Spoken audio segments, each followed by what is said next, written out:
Hi,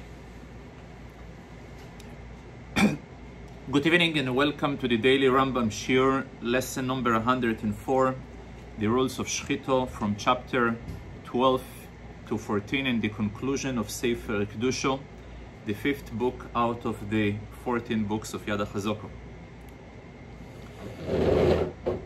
Though it is one lesson, however, it covers three subjects.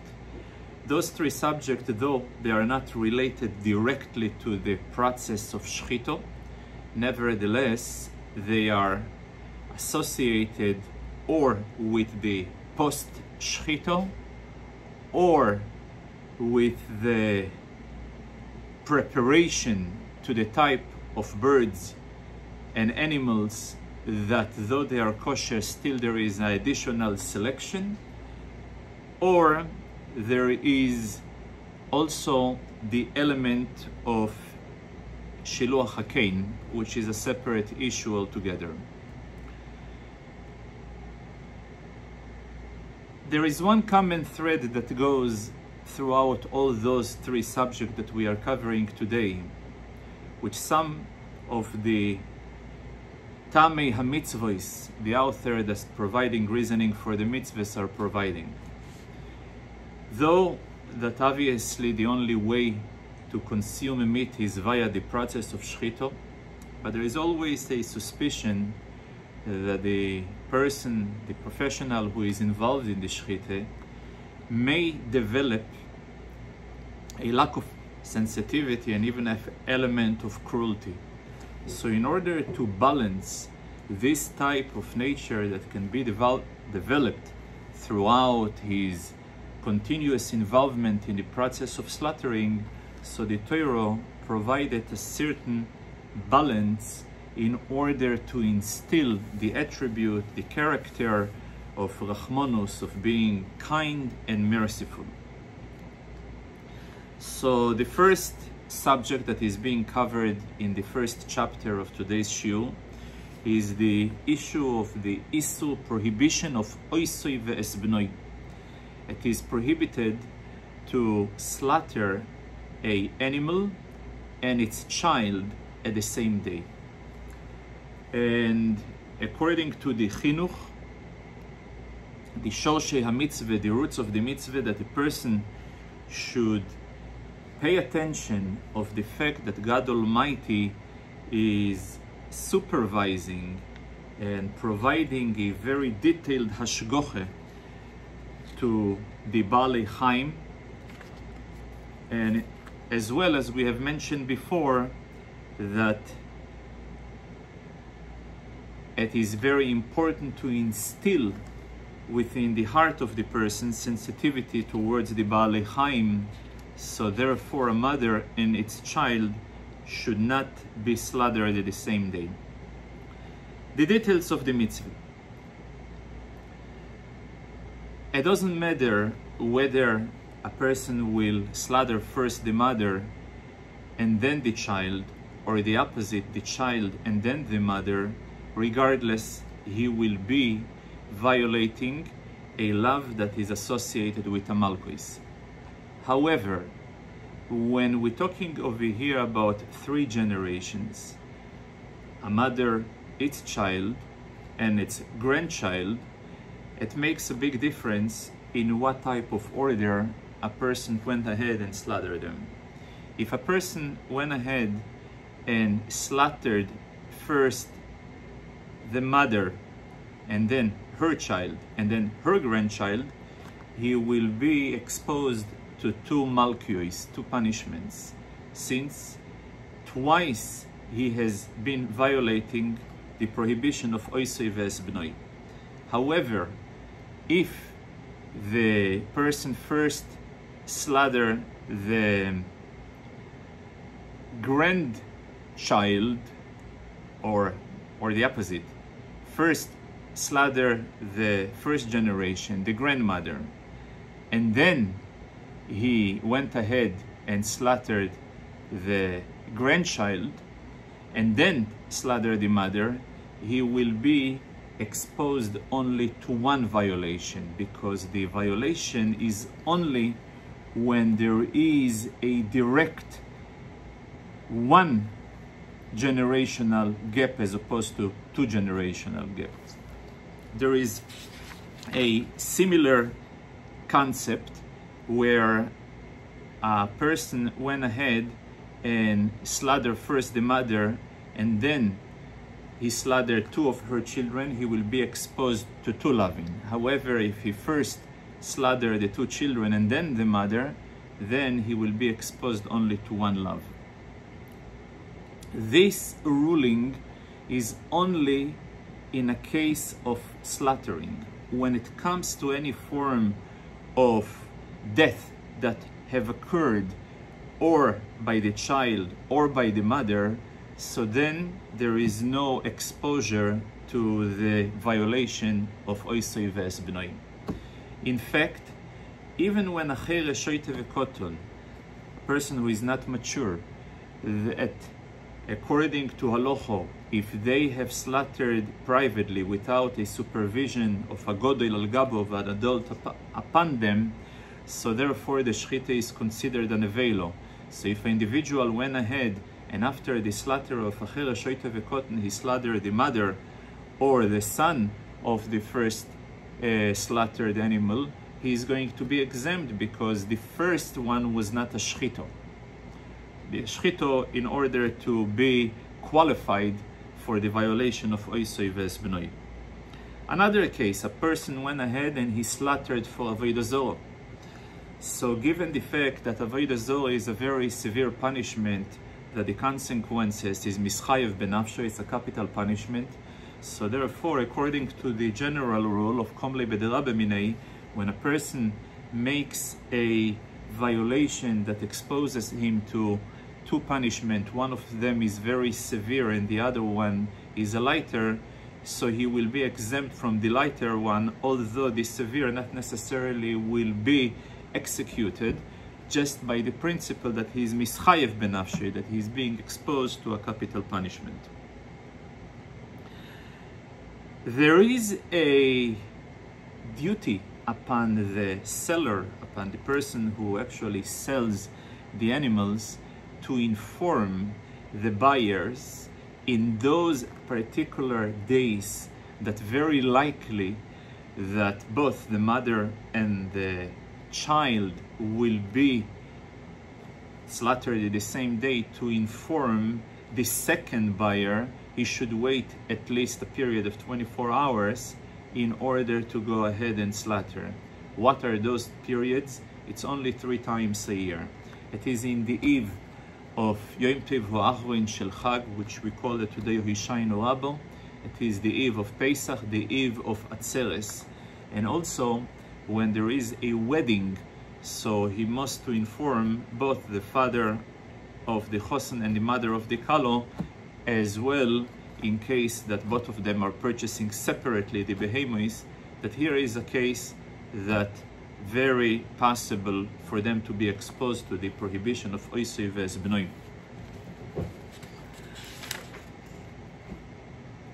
When we're talking over here one day, not necessarily the cut off of a day, according to the Jewish principle, according to Briosei Shel Olam, of creation of the world. So therefore the day starts from the moment of Shkia Sachamo.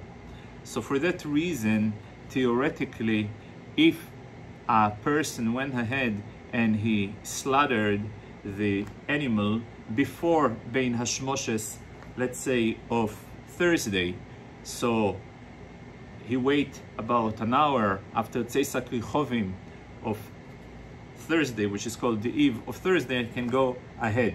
However, if he was actually went ahead and slaughtered it slightly after it, he slaughtered in Bein Hashmoshes, which is the issue of a sofek, he may be exposed to the Thursday night, so then he needs to wait until the eve of Friday night in order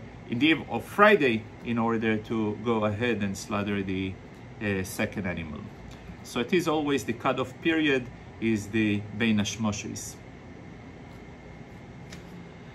The second chapter speaks about a mitzvah which is called Shiluach HaKein. Shiluach is to send away. The Kein is the nest. The Torah provides a commandment that if a person goes baderech and he finds a nest where the mother hatches upon the eggs or the efroichim, chicks, so the person is prohibited to take the mother with the children. He must send away the mother first, and only then able to take the chicks and the eggs for consumption. This is one of the only two mitzvahs in the entire Torah that in the text of the written Torah, a reward of arichus yomim is being provided for the fulfillment of this particular mitzvah. In fact, the Talmud tells us that one of the reasons that drove away from the path of Judaism Elisha ben Avuyo was him being exposed to a fact where a father sent his son to bring for him birds that were right on the tree. He went ahead, he fulfilled the mitzvah of Shiluach HaKen and the mitzvah of Kibud Av V'Em, the only mitzvahs in the Torah that a reward of Arichus Yomim provided, and he fell from the tree and he died. And then he was wondering, how is it possible for a person to have a chance simultaneously fulfill both of the mitzvahs together and yet be punished in such a way?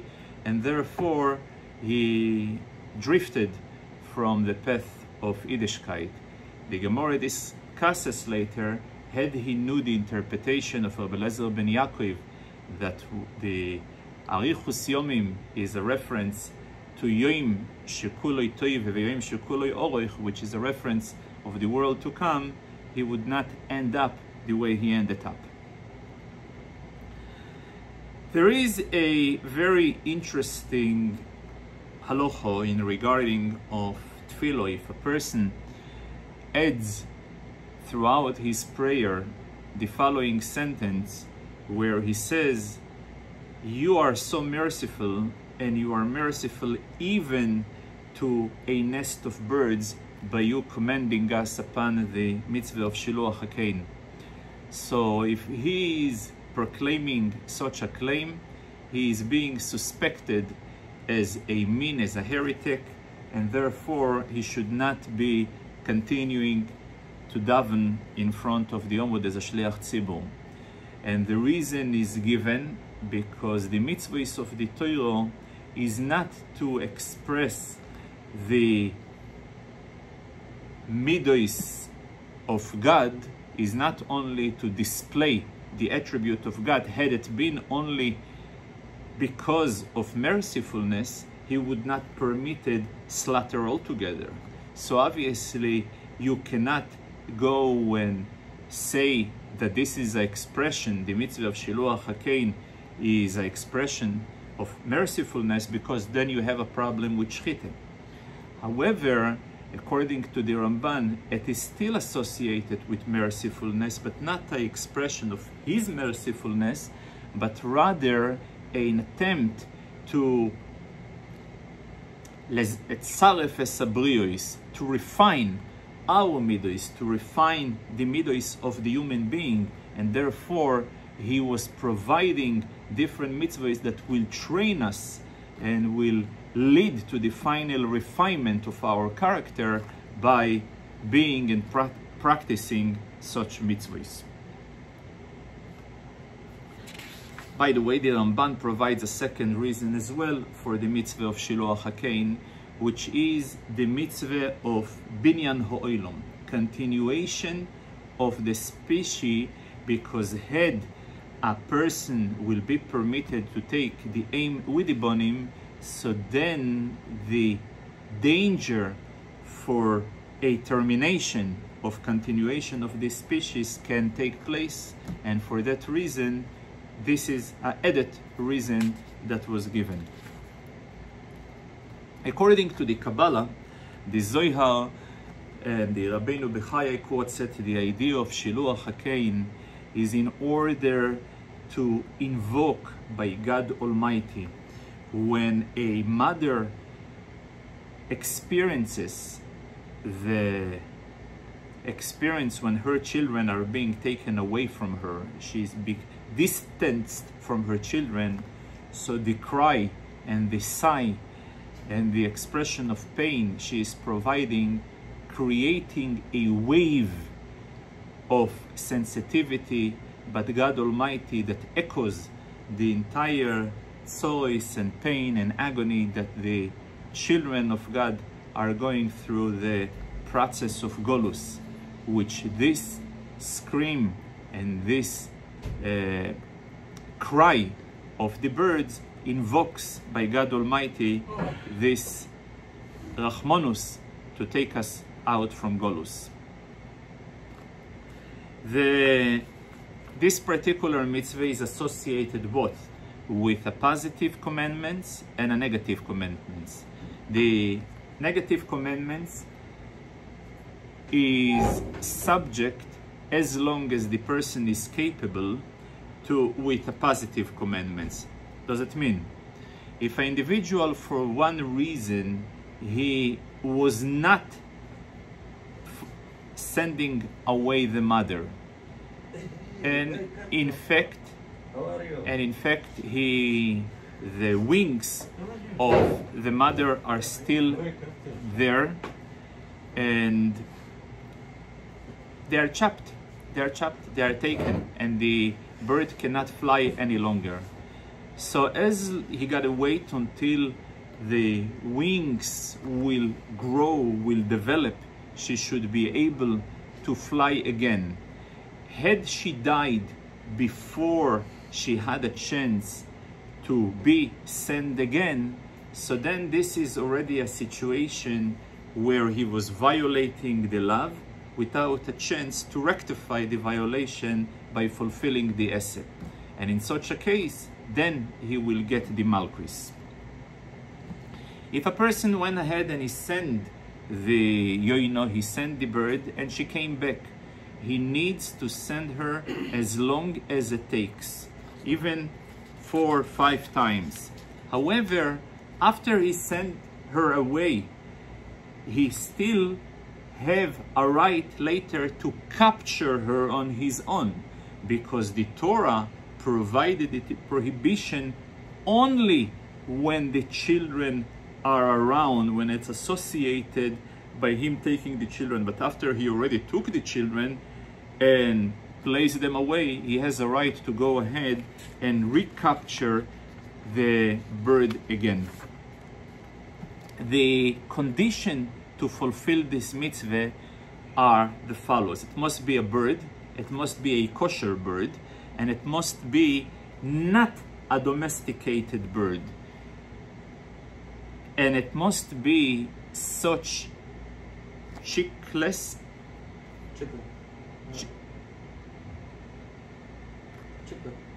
that are dependent upon their mother.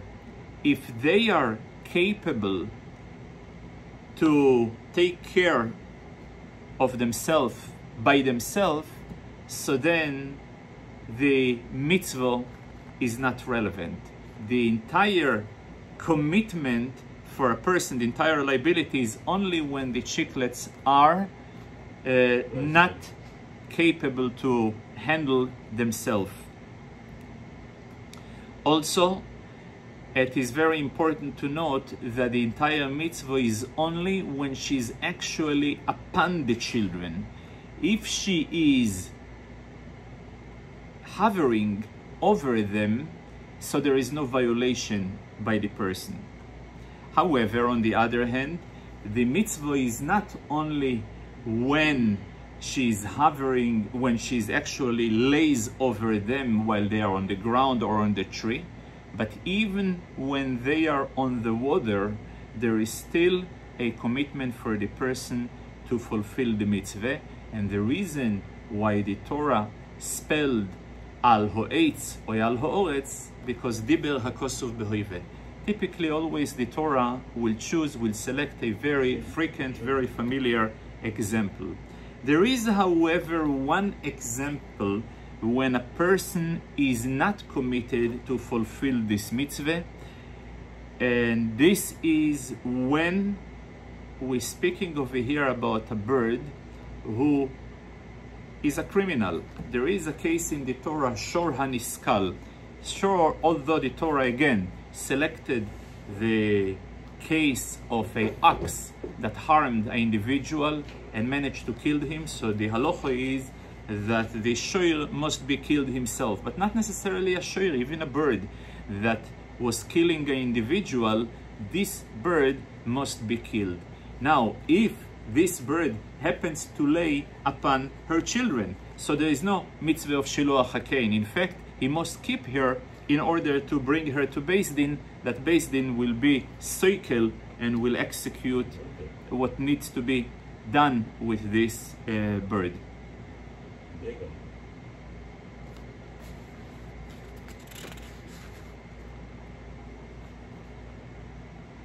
The third chapter of today's shiur deals with another mitzvah, which we all familiar from the times where we're all participating in the kapois once a year after the shoichet slaughters the chicken and the blood is being spilled.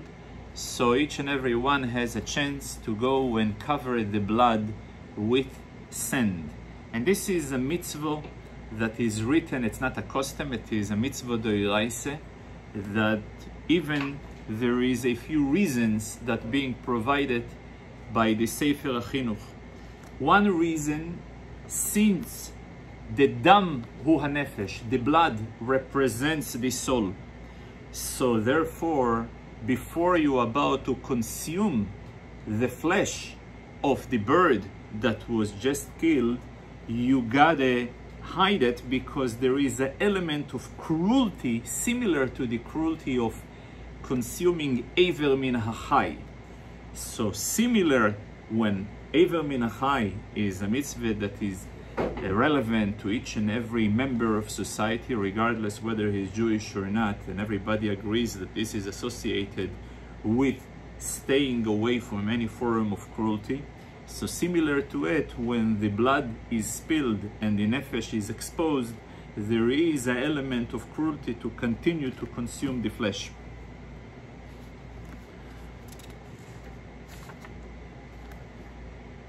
The details of the mitzvah. First of all, it is linked only to a beast, a kosher beast, like a deer, for example, and a kosher bird. And it is relevant only in chulin, but anything that belongs to hekdesh, there is no mitzvah of kisui hadam. If the blood was mixed with water to such an extent that there is no even appearance of blood, all it looks is like water, so then there is no chiyuv, there is no liability to go and cover the blood. If an individual was covering the blood, but then came a wind and exposed the blood, he is not liable to cover again, because he did his mitzvah and he doesn't have to do it again. On the other hand, let's say if he was not covering, but came wind and covered it for him, the blood was covered by the wind, so then as long as it covers, he doesn't need to uncover. However, if came another wind and uncovered what the original wind have covered, so then he will be liable to go ahead and cover again. The only exposure to this commitment is only if the animal is eatable. But let's say if the animal is treif, or it is subject to execution, or it is chulin ba'azor. It's a normal type of slaughter that is being done in the holy domain of the temple. He is exempt. Now, what type of sand he needs to use? Not only sand, but also in a carpentry, sometimes woods. There is fiber of woods that are turning to very thin pieces. He can use this as well. However, he cannot use stones. It must be sand. He cannot use waste on any metal. There is only one exemption of metal that he can use the powder of it, and it is being called sand. And this is the powder of gold. Since when the Torah refers and describes people who had amazed legendary gold, they were referring to him as Afois Zohov Loi. He had sand of gold. In the future visions about the redemption, we are saying Ma'adanim Metzuim Ke'ofo. Part of the description of the great times of the Geulah, that the most greatest pleasure will be found like sand.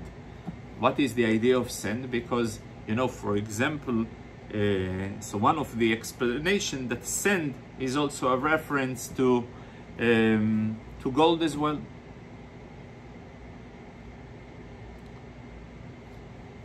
The end of this halacha, and this is the end of Sefer Kedusha in general, concludes with an important halacha, that when it comes to cover the blood, it must be done with respect.